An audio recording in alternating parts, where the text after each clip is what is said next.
The napkin was covered in symbols that looked like chicken scratches, but Sloane knew better. She'd been refilling water glasses at the Grotto for 11 months, invisible as wallpaper, and in all that time she'd never once let her eyes linger on the wrong table.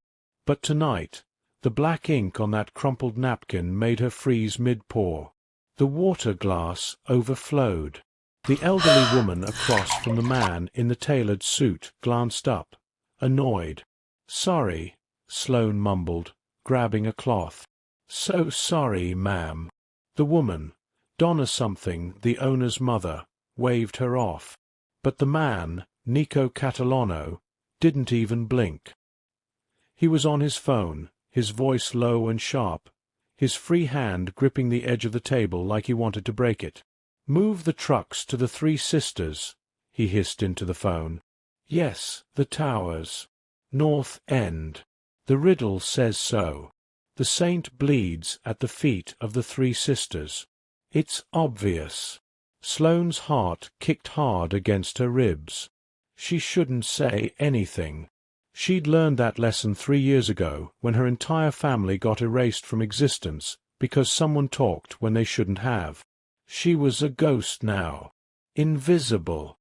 Safe. But the words came out anyway. "That's not a location." Nico's head snapped toward her. His dark eyes were volcanic. Dangerous.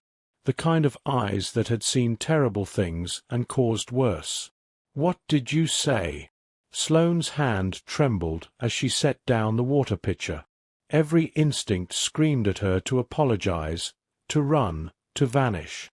But she'd already opened her mouth. And if she was right, if this was what she thought it was, people were about to die. "The Three Sisters," she said quietly. "It's not the Towers. It's the clock bells. The old cathedral has 3 bells that chime on the hour. If someone's timing an ambush, they're using the 3rd chime as the signal. If you're loving this story so far, hit that like button and subscribe to Honeybee Mafia Tales for more twists you won't see coming. The silence at the table was suffocating. Donna's fork had stopped halfway to her mouth. Nico was staring at Sloane like she'd just sprouted wings. Then, slowly, he lifted the phone back to his ear. "Angelo," he said, his voice controlled now, measured. "Change of plan. Pull everyone back from the North End. Get them away from the cathedral. Do it now." In the distance, barely audible through the restaurant's jazz music and dinner chatter, church bells began to ring. 1, 2. Nico's grip on the phone went white knuckle tight. 3. The phone erupted with noise, shouting, static, the sharp crack of gunfire. Nico closed his eyes briefly, his jaw clenched so hard Sloane could see the muscle jumping. When he opened them again, he was looking at her with something that wasn't quite gratitude. It was closer to suspicion. "How many?" he asked into the phone, his eyes never leaving Sloane's face. A pause. "Good. Get them out of there." He ended the call and stood up in one smooth motion. "You. With me. Now." "Nico," Donna said sharply. "What are you?" "She just saved half my crew, Ma." His hand closed around Sloane's wrist, not rough, but firm enough that she knew running wasn't an option. "I need to know how." He pulled her through the restaurant's main floor, past tables of confused diners, past the hostess stand, into the private office in the back. The door clicked shut. Sloane's pulse was hammering so hard she felt dizzy. Nico didn't let go of her wrist. Instead, he turned it over, exposing the inside of her forearm. There, faded and partially scarred over, was a small mark she'd tried to burn off with a cigarette lighter 2 years ago. It hadn't worked. You could still see the outline if you knew what to look for. The Bernardi family crest. A crowned lion holding a cipher wheel. "The Bernardis were killed in the Red Night Massacre," Nico said softly. His voice wasn't loud, but it filled the room anyway. Every single one. Men, women, cousins, even the kids. The Rossis made sure of it.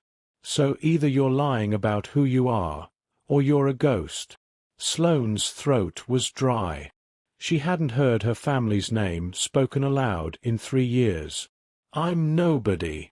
Nobody doesn't read Bernardi ciphers.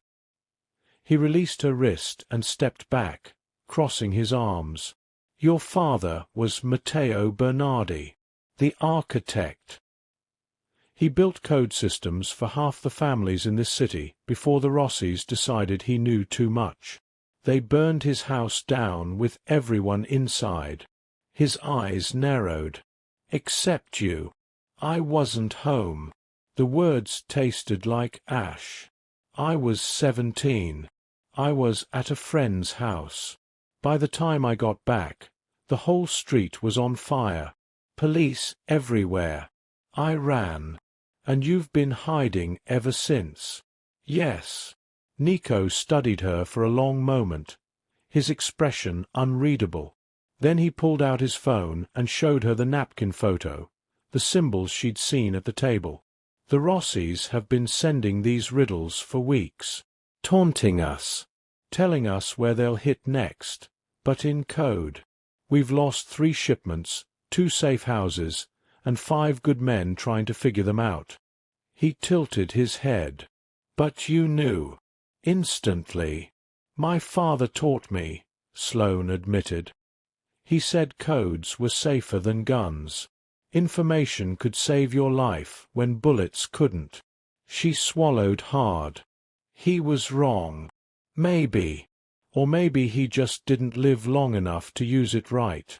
Nico pocketed his phone. I need you to decode the rest. No. It wasn't a question. I don't do this anymore, Sloane said, and she hated how her voice shook. I serve food. I keep my head down.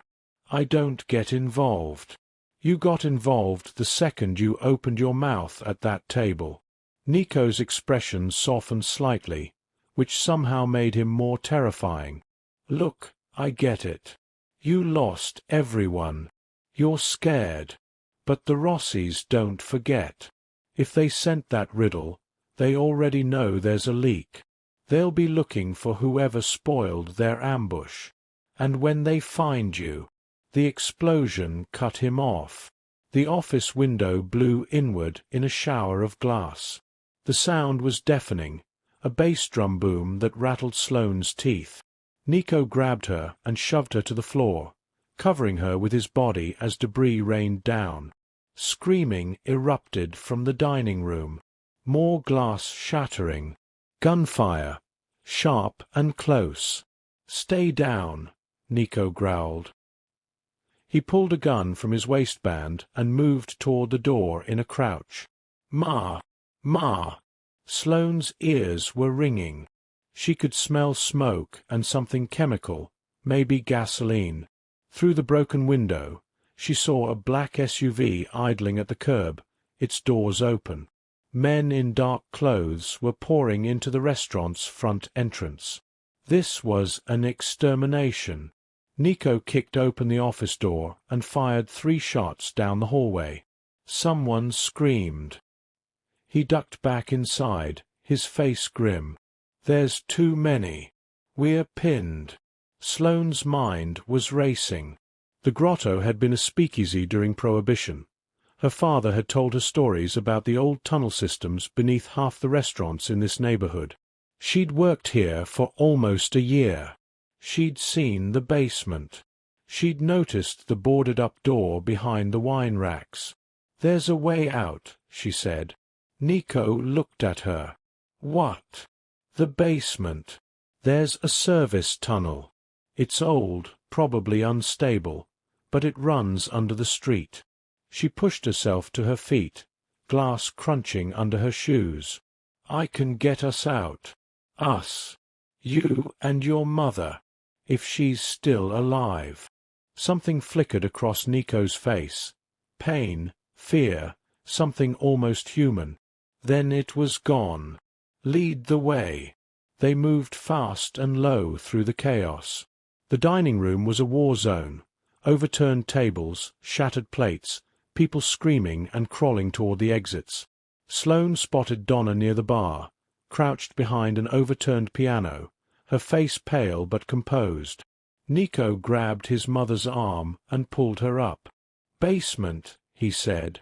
"Now." They ran. The basement stairs were narrow and steep, lit by a single flickering bulb. Sloane led them past the wine racks, past the industrial freezers, to the far corner where the boarded-up door was barely visible behind stacks of old chairs. Nico didn't hesitate. He kicked the boards loose with 2 hard strikes. The door swung open, revealing a black tunnel that smelled like mold and rust. "You're kidding," Donna said. "Would you prefer the men with guns?" Sloane shot back. She grabbed a flashlight from the maintenance shelf and clicked it on. The beam cut through the darkness, revealing damp brick walls and a floor slick with something Sloane didn't want to identify. "Stay close. Watch your step." They moved through the tunnel in tense silence, the sound of their breathing echoing off the walls. Behind them, faintly, Sloane could still hear gunfire. Nico was limping slightly.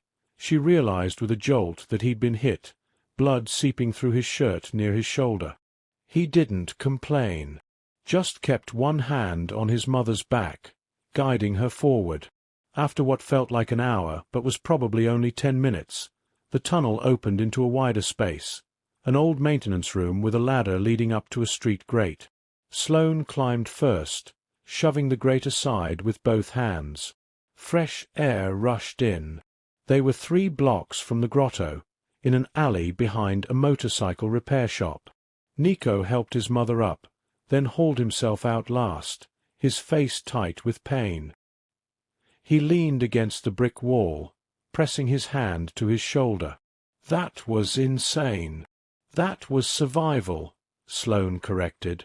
She was shaking now, the adrenaline draining out of her all at once. "You need a hospital."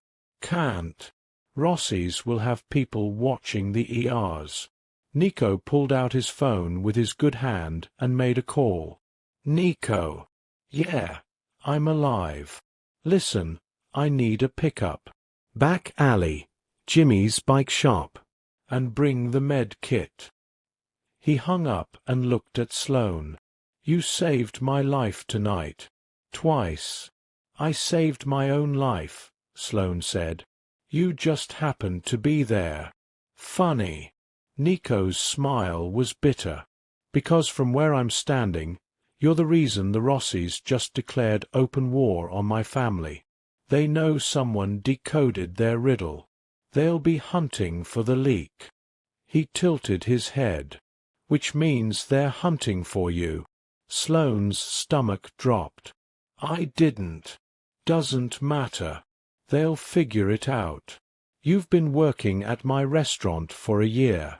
That's connection enough." Nico's phone buzzed. He glanced at it, and his expression changed, hardened. "Speaking of which." He turned the screen toward her. It was a photo, a riddle, like the one from the napkin. But this one was different. The symbols weren't about locations or timing. They spelled out 2 words in Bernardi code, clear as day. "Ghost girl." Sloane felt the blood drain from her face. "They're not hunting me anymore," Nico said quietly. "They're hunting you. And I'm the only one who can keep a ghost alive." The safe house smelled like motor oil and cigarettes. Sloane sat on a metal folding chair in the corner of the garage, her arms wrapped around herself, watching as a thin man with silver-streaked hair stitched up Nico's shoulder.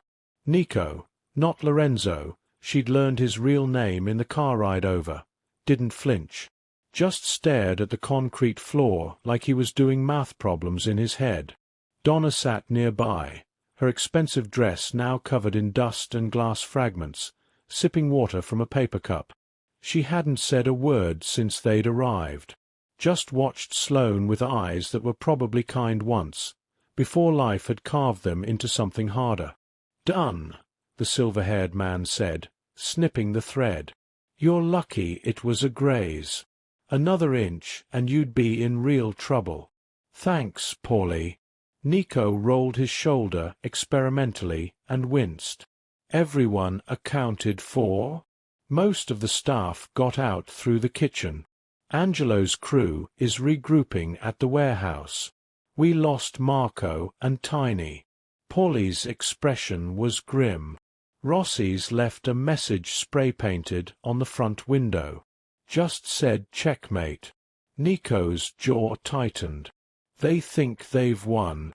Haven't they?" Donna's voice was quiet but sharp. "They destroyed the grotto. They know we have a leak. They're sending riddles directly to," she gestured at Sloane, "whoever she is." "Her name is Sloane Bernardi," Nico said. "Matteo's daughter." The room went silent. Paulie's eyes widened. "Matteo the architect? I thought his whole family was dead." "Yeah, except her." Nico stood up, pulling on a clean shirt someone had left for him. "Which makes her the only person alive who can read her father's code system. The system the Rossis are using to taunt us." "Why would the Rossis use Bernardi codes?" Sloane asked. The question had been burning in her mind since she saw that napkin. "My father worked for your family, not theirs. They killed him because he refused to switch sides." "Maybe they took his notebooks when they burned the house," Paulie suggested. "Copied the system. My father didn't keep notebooks." Sloane shook her head. "He kept everything in his head. He said writing things down was asking to get caught." She hesitated. "But he taught me. All of it. Every cipher variation, every symbol set, every trick." Nico was looking at her with an intensity that made her skin prickle. "So if the Rossis are using Bernardi codes, someone taught them. Someone who learned from your father." "That's impossible. I was his only student." "Are you sure?" Sloane opened her mouth to say yes, then stopped. Was she sure? Her father had been secretive about his work, disappearing into his study for hours, taking phone calls in Italian she wasn't supposed to understand. She'd been 17 and stupid and mostly concerned with normal teenage things. Had there been someone else? "I don't know," she admitted finally. Donna set down her cup. "This is a waste of time. The girl is a liability. The Rossis know about her now. Every minute she's with us puts us in more danger." "Ma." "Don't ma me, Nico. I love you, but you're thinking with your heart instead of your head." Donna stood, brushing dust from her dress. "Send her away. Give her money, a new identity, whatever. But get her out of New York before the Rossis find her." "They'll find her anywhere," Nico said flatly. "You saw that message. Ghost girl. They know exactly who she is. Running won't save her. Then what will? Figuring out who's feeding them the codes. And stopping them." Nico turned to Sloane. "You said your father taught you everything. Can you create new codes? Ones the Rossis won't recognize?" Sloane blinked. "I mean, probably. But why?" "Because we're going to flip the script." A smile tugged at Nico's mouth, dangerous and sharp. "If they want to play riddle games, we'll play. But this time, we'll be the ones sending messages they can't decode." "That's insane," Paulie said. "That's brilliant," Donna corrected, and for the first time that night, she looked almost impressed. "Fight cipher with cipher. Make them paranoid. Make them second-guess every move." Nico pulled out his phone and opened the photo of the ghost girl message again. "Sloane, look at this. Really look. Is there anything unusual about the code structure? Anything that doesn't match your father's style? Sloane took the phone, studying the symbols. Her father had taught her to read codes the way musicians read sheet music, not just the notes, but the rhythm, the personality behind them. And this felt wrong. The symbols were correct, but the spacing was off. Too uniform. Too mechanical. Whoever wrote this learned the system second-hand, she said slowly. My father had I don't know how to explain it, a flourish to his work. Like handwriting. This is too clean. Too perfect. So we're looking for a student of a student, Nico said. Someone who learned from copied notes or recordings, not directly from Matteo. Or, Sloane said quietly, someone who learned from me. Everyone stared at her. When I was 16, Sloane continued, her voice barely above a whisper, I had a boyfriend. His name was Ryan. Ryan Callahan. He was interested in everything I did, always asking questions about my family, about my father's work. I thought he just wanted to understand me better. She felt sick. I showed him things. Basic codes, nothing major, but enough that someone smart could reverse engineer the rest. And where is this Ryan now? Donna asked. I don't know. We broke up a few months before the fire. He just disappeared. Changed schools. I tried to find him afterward, but it was like he never existed. Nico and Polly exchanged a look. Polly, run the name. Ryan Callahan, age would be about 20 now, probably has connections to the Rossi family or someone in their network. On it. Polly pulled out a laptop and started typing. Sloane felt like she was going to throw up. If Ryan had used what she taught him to help the Rossis, then her father's death was her fault. The Red Night Massacre, the destruction of her entire family, all because she'd been a stupid lovesick teenager who'd trusted the wrong person. Hey! Nico's voice was closer now. He'd moved to stand in front of her, his dark eyes softer than she'd seen them. This isn't on you. You were a kid. He manipulated you. People died because I was naive. People died because the Rossis are murderers. Nico crouched down so they were eye level. You want to make it right? Help me stop them. Help me figure out what they're planning next. Sloane looked at him. Really looked. He had the kind of face that had probably been pretty once, before life had carved lines around his eyes and a permanent wariness into his expression. There was a small scar above his left eyebrow. His hands were calloused but steady, and he was looking at her like she mattered, like she was more than just a ghost hiding in plain sight. Okay, she said, but I need supplies. Paper, pens, reference materials. If we're going to create countercodes, I need to work. Done. Nico stood and pulled out his phone again. Angelo, I need you to run to that bookstore on 5th, the one that's open late. Get me graph paper, fine point pens, and any books you can find on linguistics or cryptography. Yeah, I'm serious. Just do it. He hung up. Supplies will be here in 20 minutes. Got something, Paulie announced from his laptop. Ryan Callahan. No official records, which is suspicious as hell, but I found social media traces. Kid was at Columbia University for 2 semesters, then dropped out. Last known activity was 3 years ago, right around the time of the Red Night. Any connection to the Rossis? Nico asked. Not directly.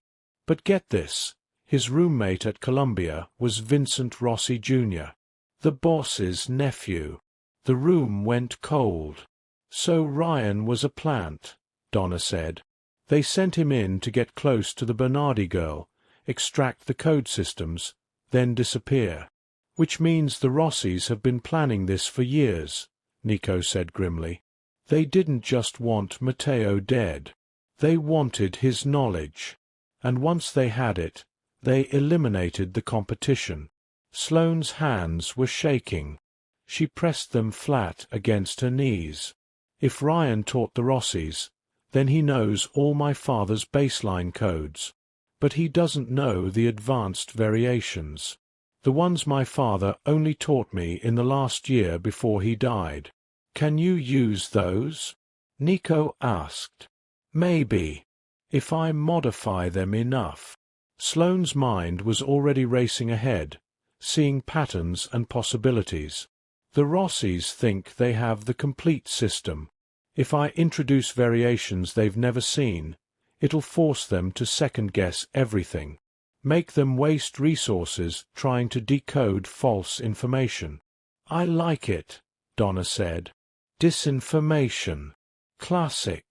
Angelo arrived with the supplies in 15 minutes, not 20. Sloane spread everything out on a cleared workbench and got to work. The others gave her space, talking quietly in the corner about logistics and next steps. But Sloane barely heard them. She was in the zone now, the place her father had taught her to find where everything else disappeared and only the codes remained.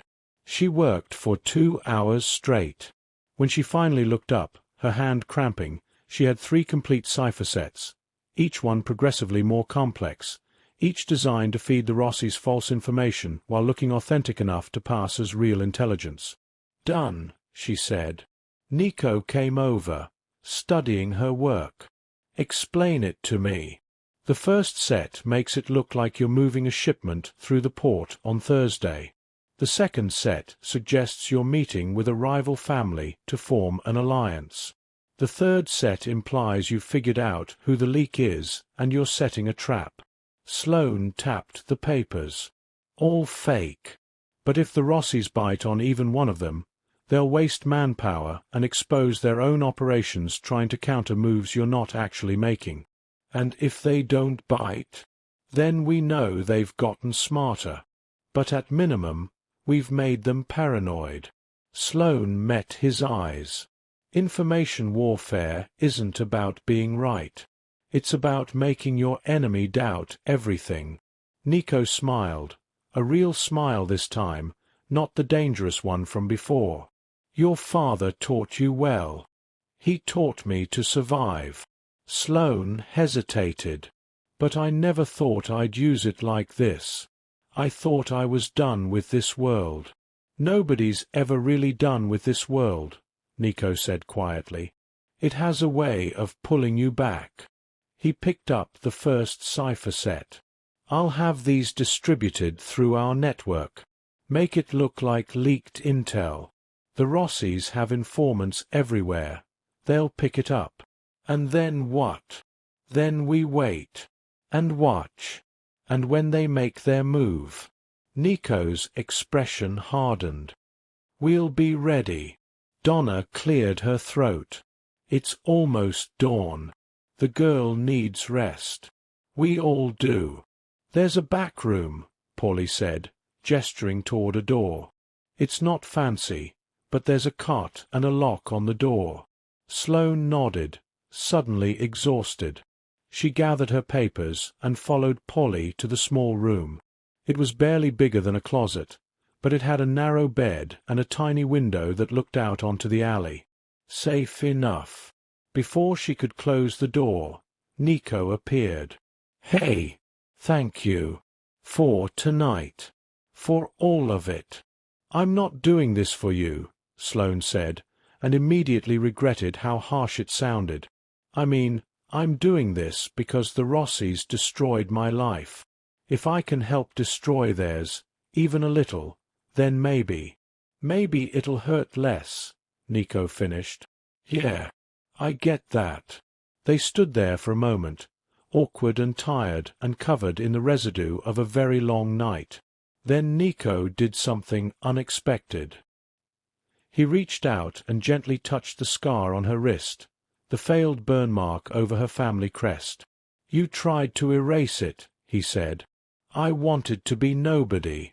But you're not nobody. You're Sloane Bernardi. And that matters. He dropped his hand. Get some sleep. Tomorrow we start fighting back. He left, closing the door softly behind him. Sloane sat on the cot, staring at the scar on her wrist. For 3 years she'd been running from her name, her history, her father's legacy. But maybe Nico was right. Maybe being a Bernardi wasn't a curse. Maybe it was the only weapon she had left. She lay down, fully clothed, and closed her eyes. Outside, the city was waking up. Car horns, distant sirens, the rumble of delivery trucks. Normal life continuing like the world hadn't just tilted sideways. But Sloane wasn't part of normal life anymore. She was a ghost who'd just stepped back into the light. And ghosts, she was learning, could be terrifying when they stopped hiding. The trap worked better than anyone expected. Sloane woke up to shouting. She bolted upright, disoriented, her heart hammering. Sunlight streamed through the tiny window. She'd slept longer than she meant to. The shouting came from the main garage area. She recognized Nico's voice, sharp with excitement. She stumbled out of the back room, still wearing yesterday's clothes, her hair a mess. The garage was crowded now, at least a dozen men she didn't recognize, all talking over each other. Nico stood in the center, holding his phone up like a trophy. "They fell for it," he said when he saw her. His eyes were bright, almost wild.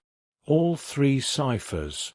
The Rossis sent teams to intercept our fake port shipment, wasted resources tracking down our fake alliance meeting, and pulled half their guys off the east side to prepare for our fake trap. They're running around like chickens with their heads cut off." "How do you know?" Sloane asked. "Because we have eyes everywhere they think is safe." Nico pulled up a series of photos on his phone, surveillance shots of black SUVs, men in expensive suits looking confused and angry, hastily abandoned positions. They're hemorrhaging credibility with their own people. When your intel keeps turning out to be garbage, your crew starts questioning everything. Angelo, a stocky man with a shaved head, grinned. "It's beautiful. 3 years the Rossis have been beating us with these riddle games, and now suddenly they can't tell real intelligence from fantasy." "Don't celebrate yet," Donna warned. She was sitting at a small table, a cup of coffee in front of her, looking far too composed for someone whose restaurant had been destroyed 12 hours ago. "Wounded animals are dangerous. The Rossis will figure out they've been played eventually." "Let them," Nico said. "By the time they do, we'll have moved on to Phase 2. "What's Phase 2? Sloane asked. Nico's smile faded slightly. "Finding Ryan Callahan. If he's the one teaching them the codes, he's the weak link. We break him, we break their whole system. And if you can't find him, we will." Nico's voice had that edge again, the one that reminded Sloane he wasn't just some guy. He was someone who'd survived in a world where survival meant being harder than everyone else. "Paulie's already working on it. We've got feelers out with every informant, every contact. Someone knows where he is."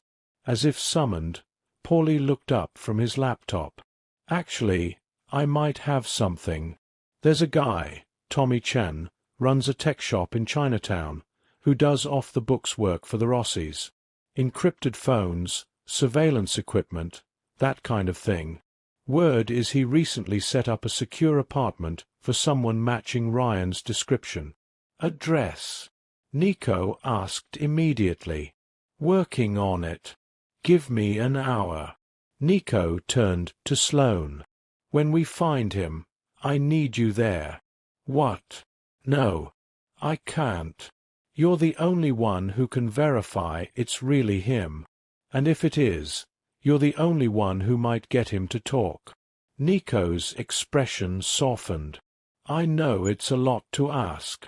But we need this. Sloane's stomach twisted. The thought of seeing Ryan again after everything, after learning he'd used her, manipulated her, helped destroy her family, made her want to throw up. But Nico was right. If there was any chance Ryan would open up to someone, it would be her. He'd cared about her once, even if it had all been a lie. Maybe she could use that. Okay, she said quietly. But I'm not going in there unarmed. Angelo laughed. I like her. He disappeared into a back room and returned with a small canister. Pepper spray. Point and shoot. Works better than you'd think. Sloane took it, testing the weight in her hand. Thanks. The next hour crawled by. Sloane tried to eat. Angelo brought bagels and coffee from somewhere, but everything tasted like cardboard. She kept running through scenarios in her head. What would she say to Ryan? Would he even recognize her? She'd changed her hair, lost weight from stress and barely eating. 3 years of hiding had carved her into someone different. Got it, Paulie announced suddenly. 4th floor apartment, building on Mott Street. Lease is under a fake name, but the payment trail leads back to a Rossi shell company. Security cameras were disabled last week. Professional job. That's our guy, Nico said. He grabbed a jacket and checked the gun tucked into his waistband. Angelo, you're with me. Paulie, keep monitoring communications. Ma, stay here where it's safe. Be careful, Donna said. She looked at Sloane. Both of you. The building on Mott Street was old and narrow, squeezed between a dumpling shop and a store selling knockoff designer bags. Nico parked 2 blocks away, and they walked, trying to look casual. Angelo stayed in the car as backup. It was just after noon. The street was crowded with tourists and locals, which worked in their favor. Harder to spot a tail in a crowd. 4th floor, Nico murmured as they entered the building. Apartment 4B.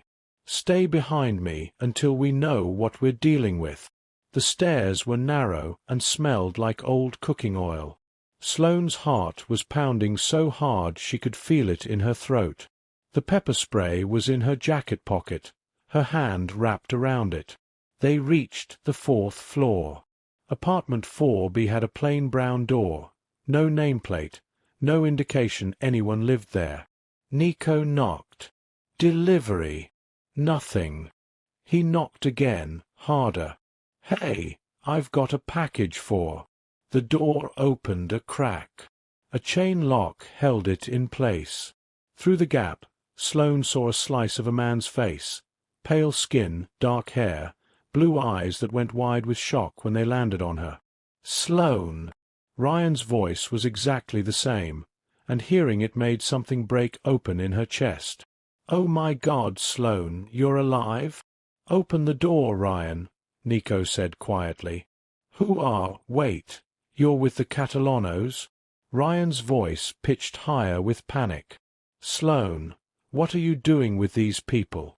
They're dangerous. You need to. Nico kicked the door. The chain snapped and Ryan stumbled backward, nearly falling. Nico moved inside fast, gun drawn, checking corners. Sloane followed, closing the door behind them. The apartment was small and sparse. A futon, a desk covered in laptops and papers, take-out containers piled in the corner.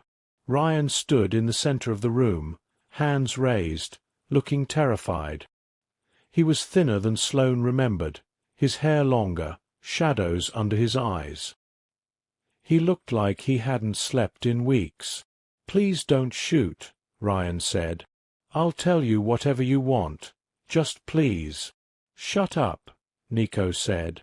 He gestured to the futon. Sit. Ryan sat. His eyes kept darting to Sloane. I thought you were dead. After the fire, I looked for you everywhere. I thought the Rossis. You thought the Rossis killed me like they killed everyone else in my family? Sloane's voice came out colder than she expected. The family you helped them murder? Ryan flinched. It wasn't supposed to happen like that. Then how was it supposed to happen, Ryan? Sloane moved closer, her hands shaking. You got close to me, made me trust you, extracted my father's code systems, and then what? They were just supposed to steal the information and leave everyone alone. They said they only wanted the codes. They said if your father cooperated, nobody would get hurt. Ryan's voice cracked. I was 17, Sloane. Vincent Rossi found me online, said he'd pay for college, set me up for life. All I had to do was get close to you and learn what I could. I didn't know they were planning to. He put his head in his hands. When I heard about the fire, I tried to back out. But Vincent said if I disappeared, they'd assume I talked. So I've been stuck doing cipher work for them ever since, and I hate it, and I— Stop, Nico interrupted. You're saying Vincent Rossi personally recruited you? Yes. And you've been working directly for him for 3 years? Yes. Nico and Sloane exchanged glances. Vincent Rossi Jr. was the heir apparent to the Rossi Empire, smart, ruthless, and ambitious. If he was the one running the cipher operation, that meant it went higher up the chain than they'd thought. What's Vincent planning next? Nico asked. I don't know. He doesn't tell me the endgame, just sends me riddles to create or decode. Ryan looked at Sloane, his expression desperate. But there's something big coming. He's been pulling resources from everywhere, consolidating power. Whatever it is, it's supposed to happen soon. Define soon, Nico said. This week. Maybe sooner. Ryan stood up, too agitated to sit still. Look, I'll tell you everything I know. I'll testify. I'll work for you instead, whatever you need. Just please get me away from the Rossis. I'm so tired of this. Sloane studied him. He looked sincere, broken even, but he'd fooled her once before. Show me the codes you've been working on, she said. Ryan hesitated, then moved to his desk. He pulled up files on one of the laptops, stepping back so Sloane could see. She leaned in, scanning the documents. They were Bernardi codes, all right, but modified in ways that made her skin crawl. Ryan had taken her father's elegant system and corrupted it, adding layers of misdirection and false patterns. This one, she said, pointing to a partially completed cipher. What's it for? A location drop. Vincent wants to send it to the Catalanos tonight. What location? I don't know yet. He'll text me the details and I'll encode it. Ryan looked at Nico. But it's a trap. All of them are traps. Vincent sends the riddles to make your family scramble, then hits you while you're distracted. Not anymore he doesn't, Sloane muttered. She pulled out her phone and snapped photos of Ryan's work. Nico, we can use this. If we know Vincent's planning to send a trap tonight, we can prepare a counter-trap. Or we can feed him false information through Ryan, Nico said slowly, his eyes lighting up. Make Vincent think his trap is working, then flip it on him. Ryan shook his head frantically. No, if Vincent figures out I'm working against him, he'll kill me. You don't understand how paranoid he is. Then you better make it convincing, Nico said. He pulled out his phone. Here's what's going to happen. Vincent is going to send you the location for tonight's trap. You're going to encode it exactly like he wants. But you're also going to encode a secondary message. Hidden in the spacing or the symbol variations, something only Sloane can spot, that tells us what Vincent's real plan is. That's impossible. Vincent checks my work. If there's a hidden layer, then make it subtle, Sloane said. She was already thinking through the mechanics. My father taught me techniques for embedding messages within messages. If you use the right variation patterns, Vincent won't see it unless he's specifically looking for it. Ryan looked between them, terrified but also, maybe, a little hopeful. You really think this can work? It has to, Nico said flatly. Because if it doesn't, a lot of people are going to die. Possibly including you. They spent the next 3 hours at Ryan's apartment, planning. Sloane taught Ryan the hidden message technique, testing him over and over until he could execute it flawlessly. Nico coordinated with his crew, setting up a response team for whatever Vincent threw at them tonight. And slowly, piece by piece, a plan took shape. At 5 p.m., Ryan's phone buzzed. A message from Vincent, Union Square. Midnight. Encode and send. Ryan's hands shook as he typed. Sloane stood behind him, watching every keystroke. He built the primary cipher first, a riddle that would lead the Catalanos to Union Square at midnight, where Vincent presumably had an ambush waiting. Then, carefully, Ryan adjusted the spacing and symbol patterns, embedding a secondary message that only Sloane could decode. "Done," he whispered. Sloane photographed the screen, then ran the hidden message through her mental decoder. Her eyes widened. "Nico, it's not Union Square. That's the decoy. Vincent's real target is the warehouse on 9th Avenue. He's planning to hit it at 11 p.m. while your crew is distracted preparing for midnight." Nico's expression went dark. "That's where we keep the books. Financial records, contact lists, everything. If Vincent gets his hands on that." "He won't," Sloane said, "because we're going to be there waiting." Ryan sent the cipher to Vincent. They all held their breath. 2 minutes later, Vincent responded, "Good work." Nico grabbed Ryan by the shoulder. "Pack a bag. You're coming with us. If this goes sideways, I want you where I can see you." "What about after?" Ryan asked. "If we survive this, what happens to me?" Nico looked at Sloane. "That's not my call." Sloane met Ryan's eyes. 3 years ago, she would have said she loved this boy. Now, looking at him, all she felt was tired. "If you help us stop Vincent tonight, I'll ask Nico to get you out of New York. New identity, fresh start. But you don't get to come back. Ever." "Deal," Ryan said immediately. They left the apartment together. Sloane, Nico, and the boy who destroyed her life. The sun was setting, painting the city in shades of orange and red. In 6 hours, everything would either fall apart or finally come together. Sloane checked the pepper spray in her pocket one more time. She wasn't a fighter, would never be. But she was a Bernardi, and Bernardis didn't run anymore. They finished the job. The warehouse ambush happened exactly as predicted. Vincent's crew showed up at 11 p.m., expecting an easy hit. Instead, they found Nico's team waiting, along with enough evidence of Rossi operations to bury Vincent for years. The police, the ones not on the Rossi payroll, arrived just in time to catch Vincent trying to flee. He was arrested on the spot, screaming about betrayal. The Rossi empire didn't crumble overnight, but it fractured. Without Vincent's strategic mind, the family descended into infighting. The cipher games stopped. The streets got quieter.